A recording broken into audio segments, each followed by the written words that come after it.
In this nugget, I'd like to demonstrate 3 tools as examples of what could be used to gather information directly from the target's website. Let's begin. And what I want to do is get the plugin called Firebug. So I'll do a search for Firebug for Chrome, press enter, and getfirebug.com is the site. So I'll click on Firebug Lite for Google Chrome. I'll click on the link for installing Firebug Lite, and then click Add to Chrome, and click Add Extension. And it's done. So we've got a little icon up here for Firebug. Now if I click on that, it says, sorry buddy, we're not allowing that to run on our site. Try it on somebody else's site.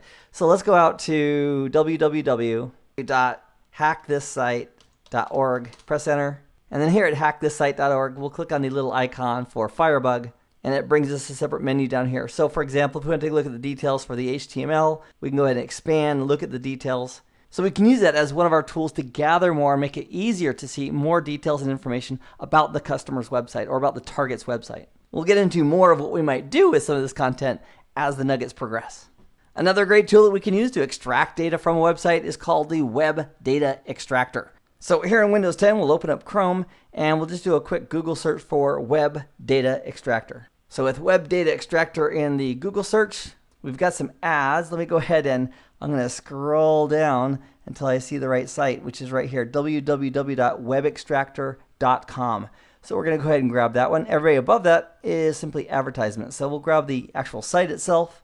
We'll scroll down a little bit to download, and we're going to download the Web Data Extractor version 8.3 as opposed to the professional version 3.5.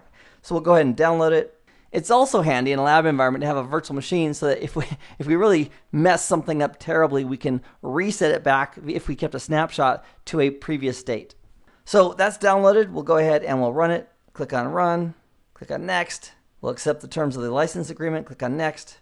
And click on Next to install it. And then click on the Install button. So I'll click on Yes to continue. And we'll click on Finish, and it is installed. So there's a little icon on my desktop for Web Data Extractor. We'll go ahead and double click on that to launch it. And I'm going to click on New for a new project, and I'm going to put in www.certifiedhacker.com because I know there's some great stuff there that we can pull down and look at. And I'm going to go ahead and tell it that we want to extract meta tags, site body, extract URL, extract emails, phones, and faxes, and stay within the full URL. We also have additional options up here regarding filters, regarding URL and text and data. And for now, I'm going to leave those other settings as their default. Now that those settings are in place, we're going to go ahead and run it. And to do that, we're going to click on the Start icon. And again, this just is an example of one of many tools that we could use to help automate the collection of information and data from a given site. So I'm going to let this run, and when it's done, we'll go ahead and resume the video together. Okay, so it says it's done. We'll click on OK. And then, if we want to use these tabs up here, we can see the details that it collected. For example, meta tags, emails, phones, faxes, URLs. And that's all information that we could use as part of our footprinting and gathering information regarding the customer's website. This third tool is an example of an application that will mirror a website or attempt to mirror a website. So we'll log in as root with the default password, which I haven't changed yet, of TOOR, which is root backwards, and we're in. Now from here, if we bring up a shell and we just type in HTTRACK and press enter, HTTrack is already integrated as part of the tool set with Kali Linux. So let's go ahead and use HTTrack to go ahead and pull a copy. So when we specify where to go, we'll specify 192.168.1.212 as the target. And also, before I do that, let's go ahead and verify that that web server is really running. So I'm going to launch a browser right here in Kali. And we'll go to 192.168.1.212. And sure enough, okay, so we know that the web service is running on our Windows 2012 server. That's a good start. So let's go back to our shell and continue with HTTrack. It's asking for a project name. We'll call it IIS. Press enter. It's asking us what folder do you want to put this in. By default, it's going to put it in a websites folder under the root folder. I'm currently logged on as root. And if I wasn't logged on as root and I tried HTTrack or some other command that says, oops, you don't have privileges, we might have to type in sudo space and then the command, and then it would ask us to authenticate. And then once we do so, we could go ahead and run the command. So I'm going to press enter to accept that location. And now it wants the URL. So we're going to put in 192.168.1.212. Press enter. Now we have options 1 through 5, including 0 for quit. And I'm going to press 2, which is to mirror the website with a wizard. So we're not using a proxy. I'm not going to define wildcards. I'm not going to put in additional options. And it's done. So now if we do an ls to list the contents of this folder, we have websites. So let's do a cd to websites.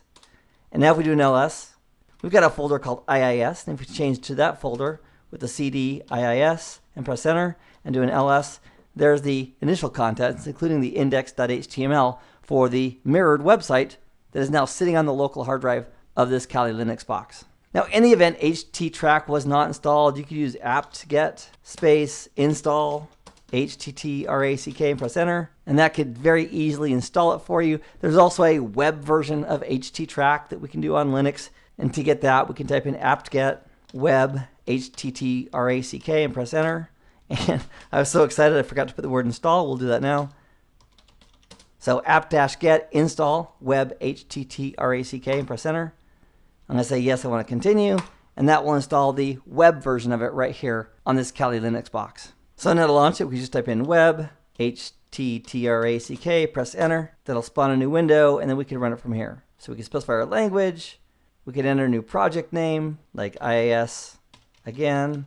We can specify the folder, click on next. We could add the URL. You can click on this link to add a URL, or you can just type in the URL here. Either way works great.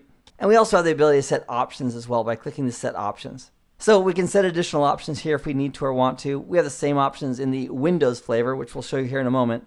Then we're going to simply click on next, and we'll click on start. And once again, it's going to build a copy of that website locally on the hard drive of this computer. So it's showing us where the content is, and if we want to click right here, we can go ahead and simply launch it. So if we click here, we're going to be browsing the mirrored website that's sitting on this hard drive. Let's go to our Windows 10 machine, and let's do a Google search for httrack.